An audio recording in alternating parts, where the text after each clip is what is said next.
Na noite de hoje, nós vamos tocar num assunto que pode ser sensível para algumas pessoas. E eu quero começar contando a história da família Campbell. O ano é 1954, nós estamos em Glasgow, na Escócia, e moram na casa o casal John e Annie e a filha Susan, que é adolescente. E como a grande maioria dos adolescentes tem lá suas opiniões próprias sobre o mundo, tem lá suas opiniões próprias sobre regras, normas, condutas, e não se entende de maneira nenhuma com os pais. E resolve por conta própria que a partir daquele dia ela é dona da própria vida, é dona dos seus caminhos, e sai de casa. E sai da casa dos pais. Bem, o que ela descobre é que a vida lá fora nos cobra algumas coisas. Você tem que procurar alimento, que lá você tinha. Você tem que procurar segurança, repouso, roupa, e nada disso é de graça. E essa jovem tem aí entre 16 e 17 anos, sai e, descobrindo isso, da maneira pior possível, ela descobre que só tem um jeito de ganhar dinheiro, e ela se prostitui, se entrega completamente à prostituição, e com a prostituição vem o envolvimento com drogas, e ela se afasta completamente da família, nunca mais aparece. Passado algum tempo, o pai dela, por tristeza, pelaquela situação toda, acaba desencarnando. E a mãe envelhece em 2 anos, os cabelos embranquecem em 2 anos, o que talvez levasse 15 anos para embranquecer. E essa mãe fica muito sentida, mas jamais desiste da filha. E certo dia alguém veio falar para ela que ouviu falar que a filha dela estava numa zona de prostituição, na zona norte da cidade.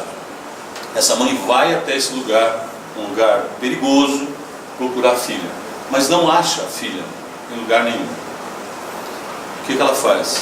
Ela volta a pé para casa, mas em todas as igrejas, todos os templos, todos os bares que ela passa, ela pede para deixar uma fotografia dela, mãe. Na fotografia está escrito assim: filha, eu te amo, volte para casa. Isso já se passaram mais de 2 anos. E ela então distribui a foto dela por todos esses lugares e volta para casa. Passa-se 1 mês, nada, 2 meses, nada, 3 meses, nenhuma notícia. A filha vai numa casa religiosa que distribui sopa à noite para os moradores de rua, porque ela já era uma moradora de rua, e ela está sentada na mesa tomando um prato de sopa quando enxerga na parede a foto. Ela larga o prato de sopa, se aproxima da foto e reconhece naquela mulher de cabelos brancos a mãe que ela abandonara. E na foto está escrito: filha, eu te amo, volta para casa. Ela sai andando pela cidade em direção à sua casa, e quando chega próximo da casa, já está começando a raiar o dia. Ela para do outro lado da rua, fica pensando se vai ou não vai, mas aí, o plano espiritual sempre ajuda. Se você chegou até aqui, agora você vai até lá. E ela chega, quando ela toca na porta, a porta está aberta, e aquilo a assusta. Afinal, ela viveu no meio de pessoas que assaltavam, que viviam com drogas. E aí ela entra na casa, passa pela sala, olha na cozinha, vai até o quarto da mãe. Quando ela chega no quarto da mãe, a mãe está lá deitada. Ela chega até perto da mãe chama pela mãe. A mãe acorda e olha para ela e diz: filha, que maravilha, você voltou. E ela diz assim: mãe, eu fiquei com o coração na mão quando vi a porta aberta. Achei que algum ladrão tinha entrado aqui e feito algum mal para você. A mãe diz a ela: filha, desde o dia que você saiu de casa, eu jamais tranquei aquela porta. Porque se eu trancasse a porta, eu estaria trancando o meu coração. E meu amor pela minha filha é maior do que o meu medo pelo mundo que a gente vive. Só um amor de mãe pode tomar uma atitude dessa. Por que eu conto essa história para a gente começar? Porque hoje nós vamos falar um pouquinho sobre o capítulo 14 do Evangelho segundo o Espiritismo, que diz: honrai teu pai e tua mãe. E na passagem de Marcos, Jesus diz: sabei os mandamentos, não cometereis adultério, não matareis, não roubareis, não prestareis falso testemunho, não fareis agravo a ninguém, mas honrai a vosso pai e a vossa mãe. E depois, no Decálogo, em Êxodo, diz assim: honrai a vosso pai e a vossa mãe, a fim de viverdes longo tempo na terra que o Senhor vosso Deus vos dará. Decálogo, né, a gente aprendeu aí, né, por algum tempo, quando ele fazia catecismo, aquelas coisas, são os 10 mandamentos. Mas olha só, quais são os 10 mandamentos? A gente não vai fazer uma chamada oral aqui, tá, gente? Olha, quem sabe isso, não. Mas lembra de um. Sabe o que a gente lembra sempre? Não matarás, não roubarás. O que mais? Honrar pai e mãe. Você viu que ninguém fala não cometereis adultério, né? É isso, porque está escrito lá também, não está escrito? Então, assim, só para a gente recordar, os 10 mandamentos diz o seguinte: primeiro mandamento: não terás outro Deus diante de mim, ou amarás a teu Deus acima de tudo. O segundo: não farás para ti imagem esculpida de Deus. Terceiro: não tomarás em vão o nome do Senhor. Quarto mandamento: lembra-te do dia do sábado para o santificar. Os 4 primeiros mandamentos falam de quem? De Deus. De Deus. A figura paterna, a figura da fonte de amor que nos criou. Quando ele sai de Deus, o 5º mandamento é: honrai teu pai e a tua mãe. Veja a importância que tem essa relação. E depois nos outros ele vem com condutas para os homens em relação aos homens. Aí sim: não roubarás, não matarás, não cometereis adultério, não cobiçareis as coisas dos outros. Vejam a importância do Decálogo. Depois de Deus vem a nossa relação com os nossos pais e com as nossas mães. Bem, Jesus teve uma família, né? Teve lá o pai, a mãe, e a família dele mesmo tem mais 3 irmãos e uma irmã, inclusive, se a gente for buscar na história da vida dele. E desde pequeno, o pai dele, imagine naquela época, a relação pai e filho era uma relação, como alguns talvez aqui tenham vivido, de pai e filho, aquela coisa respeitosa, mas não muito, né, não muito carinhosa, né, sem muitas manifestações. Mas José o ensinou a respeitar, a trabalhar, a dar valor às coisas importantes na vida. E Maria cuidava sempre das coisas que as mulheres cuidavam das famílias. e ao final da tarde ficava à porta da sua casa esperando a chegada de José e de Jesus. Ali na vila onde morava, em Nazaré, os estudos dizem que tinha no máximo 80 casas.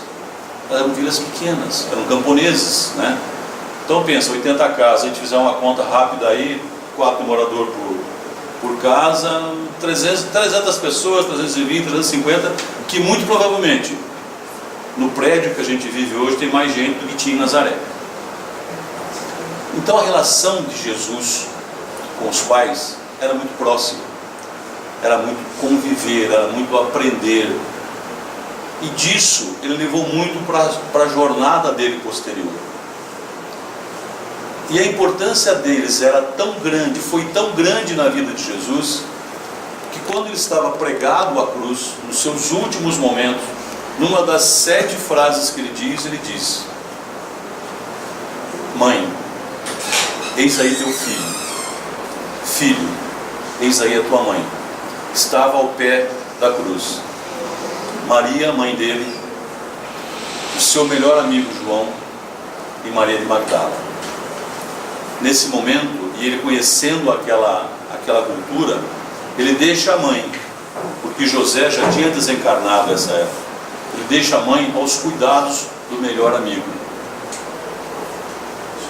Eu sempre digo que nesse momento Jesus santifica, divinifica a figura da mãe adotiva, porque ele deixa o melhor amigo aos cuidados da mãe. Então veja, o mestre levou até o final, até o seu último momento, dando o valor, o cuidado, com honradez à mãe e ao pai que ele teve. E nesse honrar o pai e mãe, às vezes a gente pensa que honrar o pai e mãe é só assisti-los na necessidade material. Não é. É muito, muito mais do que isso. Honrar pai e mãe é ser presente na vida daquele que te deu a oportunidade de estar reencarnado. E algumas pessoas às vezes questionam, dizendo o seguinte: mas meu pai nunca ligou para mim, meu pai me abandonou, minha mãe me... O que Jesus nos pede é que nós façamos a nossa parte. Aquele que cometeu o erro, ele semeou, ele que vai colher. Mas qual é o sentimento que você traz aqui dentro do seu coração? Qual é o sentimento que impulsiona seu espírito nessa jornada? Então, mais do que dar presentes, coisas materiais, nós temos que ser presentes. Mais do que fazer uma ligação no Natal, no aniversário, no Dia das Mães, no Dia dos Pais, é ser presente nos dias dos pais, que são todos os dias. Isso é honrar pai e mãe. Existe para a gente exemplificar, existe uma lenda romana, que logo no final do Império Romano, quando estavam perdendo o poder, as pessoas que estavam assumindo o poder queriam que aqueles que trabalharam para o Império Romano fossem embora de Roma. E dentre eles tinha um senhor muito velho, muito doente. Doente ficou porque se dedicou ao Império Romano. E o imperador da época deu até a meia-noite de determinada data para que essas pessoas todas saíssem da cidade, dos muros de Roma, sob pena de serem mortos. E esse pai disse que não ia sair. E o filho pedia a ele que saísse.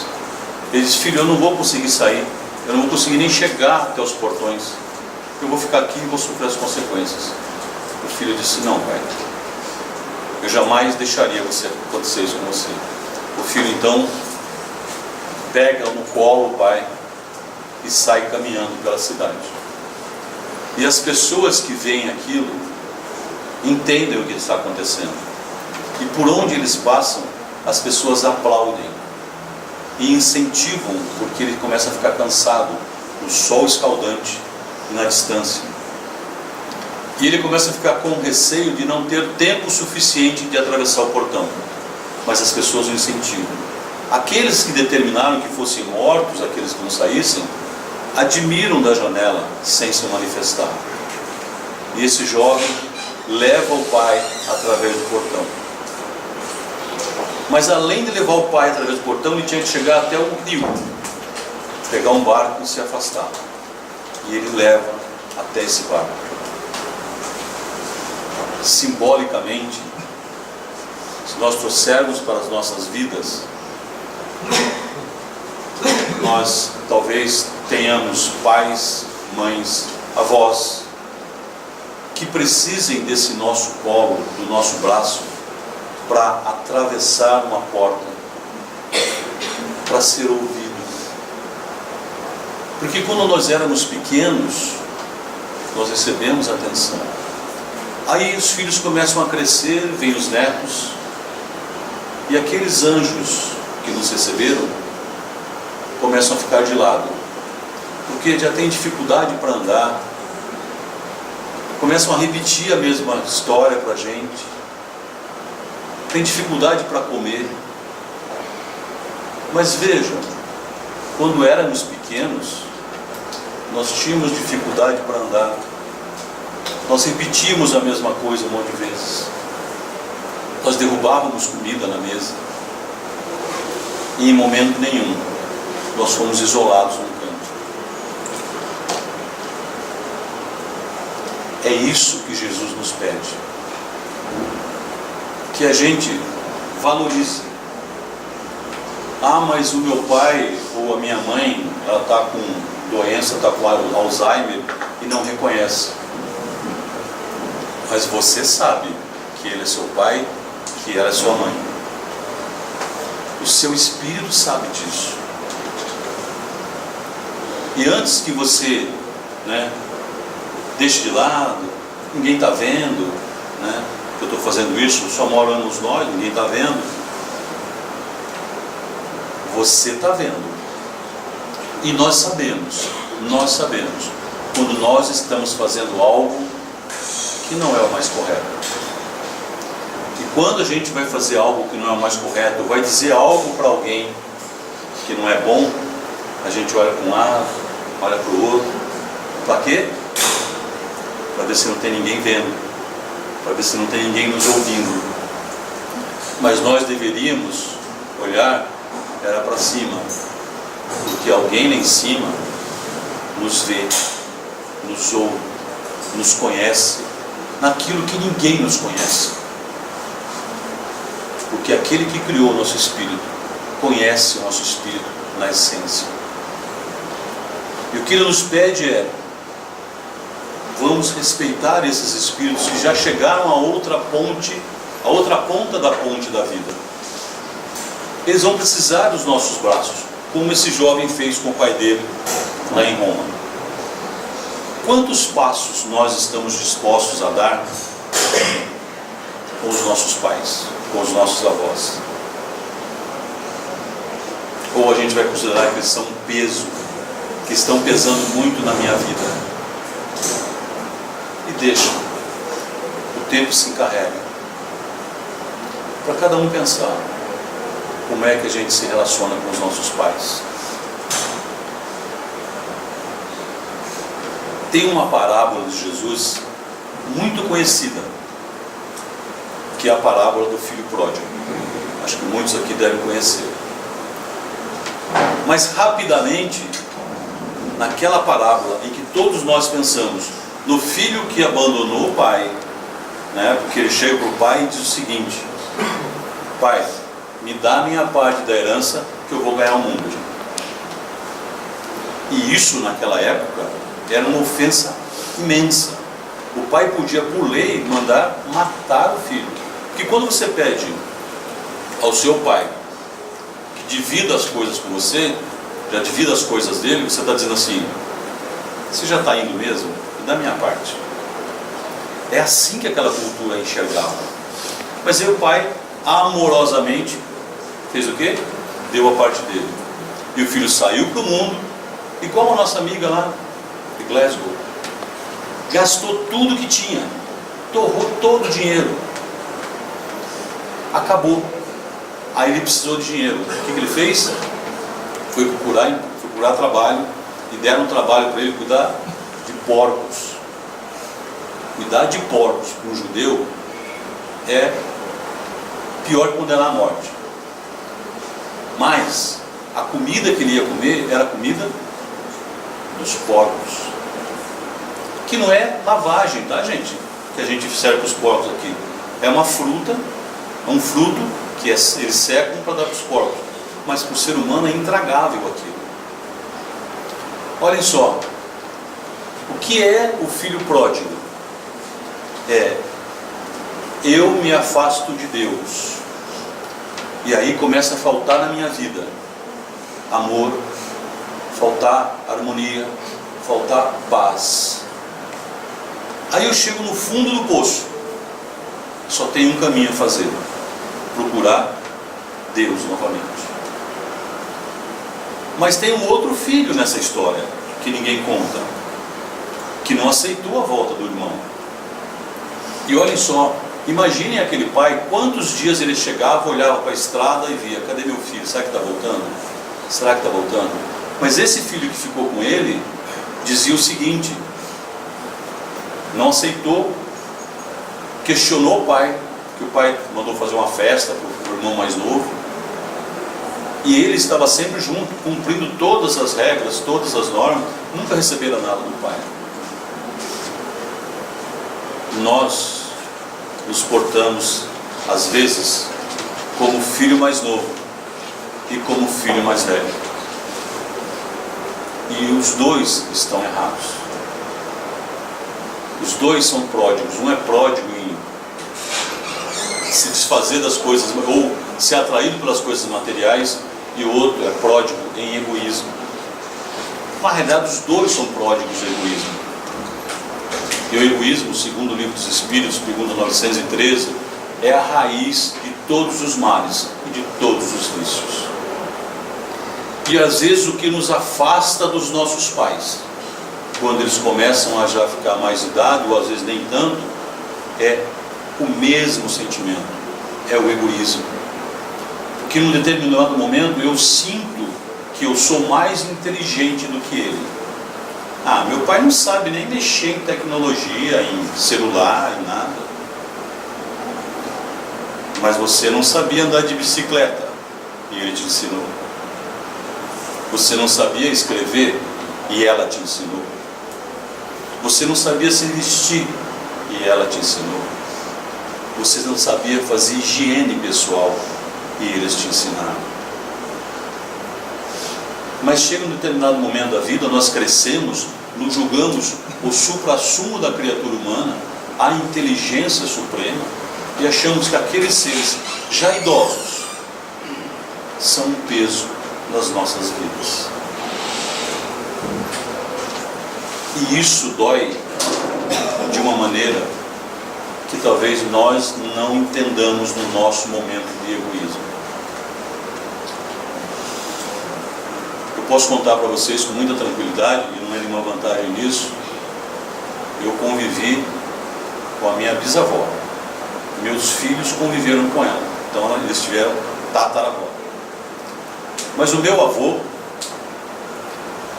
que acabou ficando sozinho, né, foi o último deles a partir, ele tinha participado da revolução, uma dessa revolução de 32, e ele adorava contar a participação dele na revolução de 32.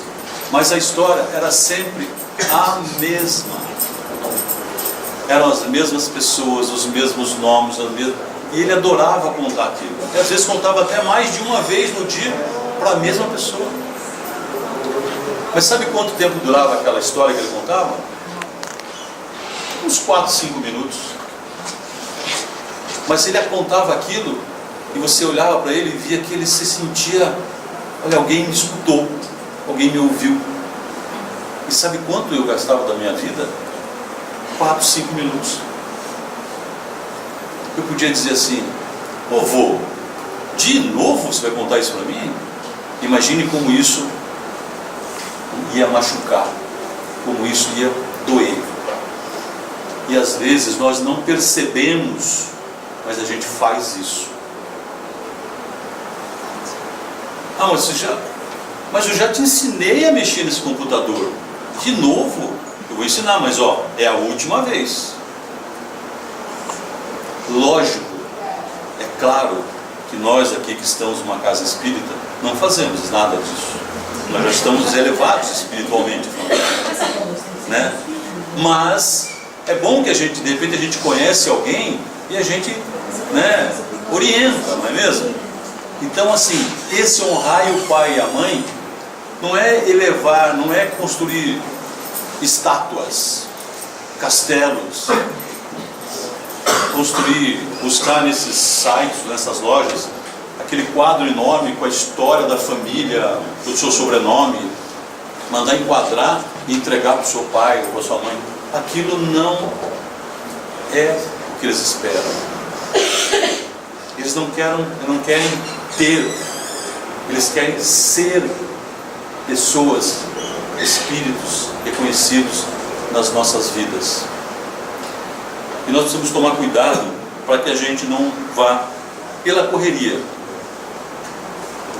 pelas desculpas todas da vida, esquecendo dos nossos pais, que um dia vai chegar e eles não estarão mais juntos de nós. E aí vai fazer falta o carinho da mãe, né? Que a gente vai lembrar, o beijo que ela dava para o machucado, as broncas que a gente tomava. E aí a gente não pode chegar ao final dessa jornada e falar assim: puxa vida, desperdicei a encarnação junto com esses espíritos. E minhas irmãs e meus irmãos, não existe nascimento por acaso. Nenhum de nós aqui nasceu naquela família que lá um belo dia seu pai e sua mãe se encontraram, pumba, nasceu você. Toda a nossa encarnação é programada. Nós temos uma programação.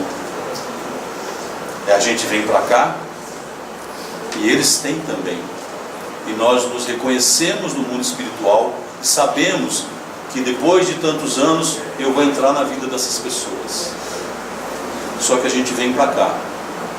E aí esse mundão de meu Deus se apresenta para a gente. E a gente esquece de tudo, né? E a gente se larga. Eu escutei uma historinha muito legal esses dias que tem muito a ver com isso. Que diz assim: sabe o peixe? O peixe vive no rio, não vive no mar. O que o peixe faz? Fica ali nadando naquela água tranquila, comida tem lá, a luz que ele precisa tem lá, a água está na temperatura certinha. Aí um dia ele dá uma olhadinha para cima e tem uma minhoquinha fazendo assim. E ele fala assim: nossa, bonita essa minhoquinha, deve ser bom. Ele vai e nhoque na minhoca. O que acontece? Ele perde a harmonia, ele perde a paz, ele perde o ambiente em que ele estava inserido. E assim somos nós.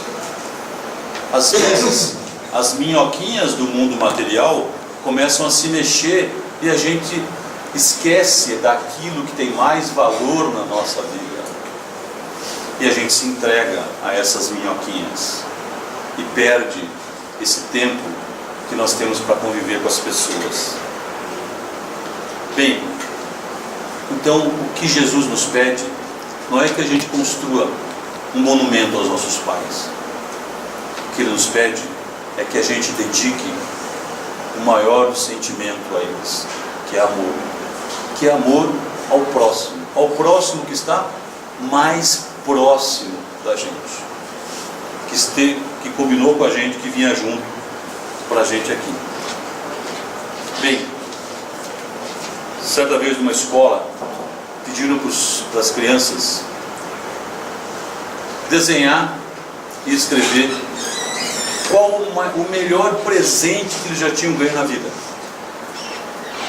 E aí a professora recolheu tudo, e numa das meninas tinha um desenho de uma mulher, de um homem, de uma criança, de um gatinho e um cachorrinho. Meu melhor presente foi minha viagem para Disneylândia. Meu melhor presente foi meu carrinho automático, meu avião. E ela escreveu assim: o melhor presente da minha vida foram os meus pais, porque aos 8 anos eles me adotaram, e o amor deles me abriu a vida toda cheia de presentes. Quando foi que nós ganhamos o presente dos nossos pais? Será que eu me lembro quando é que eu encontrei com meus pais pela primeira vez? Será que eu me lembro quando foi que eu tive consciência daquelas pessoas na minha vida? Mas eles estão sempre presentes nas nossas vidas, jamais se afastam. Normalmente nós é que nos afastamos. Qual o filho pródigo? Qual o outro filho? Então é isso que nós precisamos tomar um pouco de cuidado do que a gente faz. E aí eu quero ler para vocês um trechinho de um livro aqui que diz assim: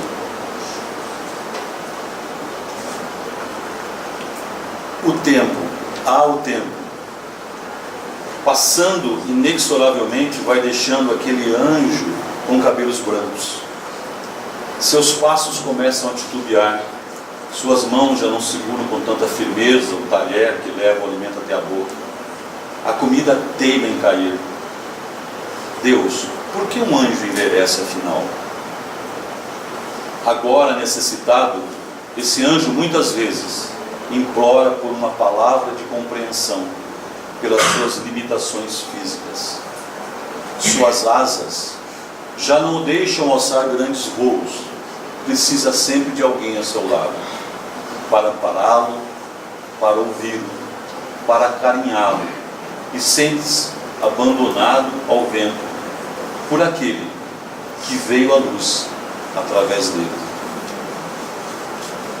Nos encontros em nossos sonhos, orientadores amorosos nos trouxeram a compreensão da necessidade dessa caminhada juntos nessa jornada.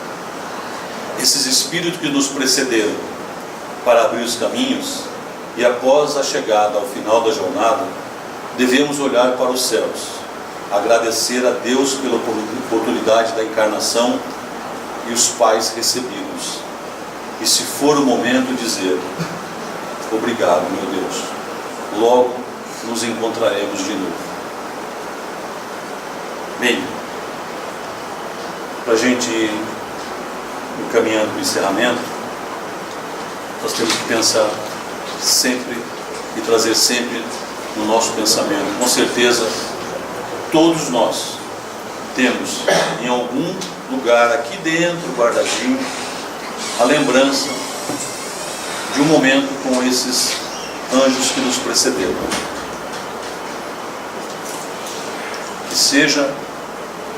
Que busque um momento bom. Podemos ter tido momentos difíceis, mas busque um momento bom. E veja que quando você traz essa lembrança ao seu espírito, isso te causa uma boa sensação. Porque aquele momento bom foi o momento que o amor se manifestou com maior intensidade. E é isso que é honrar pai e honrar mãe. É amar esses espíritos que nos receberam. E para encerrar, eu vou ler um trecho. Isso aqui é uma música, mas fiquem muito tranquilos que eu não vou cantar. Tá? Não vou causar mais essa choradeira em vocês aqui hoje. Mas essa música, um trecho da música, se chama Testamento de um Pobre Velho. Procurem depois no Google, dá um Google depois que vocês vão achar essa música. E diz assim a letra: caminhei por muitos anos na longa estrada da vida, apesar dos desenganos, minha missão foi cumprida. Já estou velho, cansado, dia e noite eu lutei para criar minha família. Só Deus sabe o que eu passei. Meus filhinhos e meus netos já estão todos criados. Vão seguindo seus caminhos pelo destino traçado. Um pai cuida de 10 filhos, mas 10 filhos não cuidam de um pai. Com os meus cabelos brancos e meu corpo enfraquecido, botei os filhos no mundo, por eles fui esquecido. Agora que nada tenho, ninguém precisa de mim, na solidão dos meus dias, vivo esperando pelo meu fim. Um pai cuida de 10 filhos, 10 filhos não cuidam de um pai. Eu rogo a Deus e a Jesus que nos auxilie, que nos ajude a compreender, a buscar essa aproximação. E para aquele que o Pai já partiu para o plano espiritual, lembre deles em oração. Coloque o nome naquela caixinha ali, mas você faça a vibração, você faça a oração por eles, porque eles sempre estão ao nosso lado. Mesmo distante, eles estarão orando por nós, nos ajudando nas nossas dificuldades, nos visitando nos nossos sonhos, nos mostrando que a vida é muito mais bela se nós aproveitarmos para amar as pessoas que estão conosco. Eu rogo a Deus e a Jesus que nos ajude nessa jornada. Que assim seja. Graças a Deus.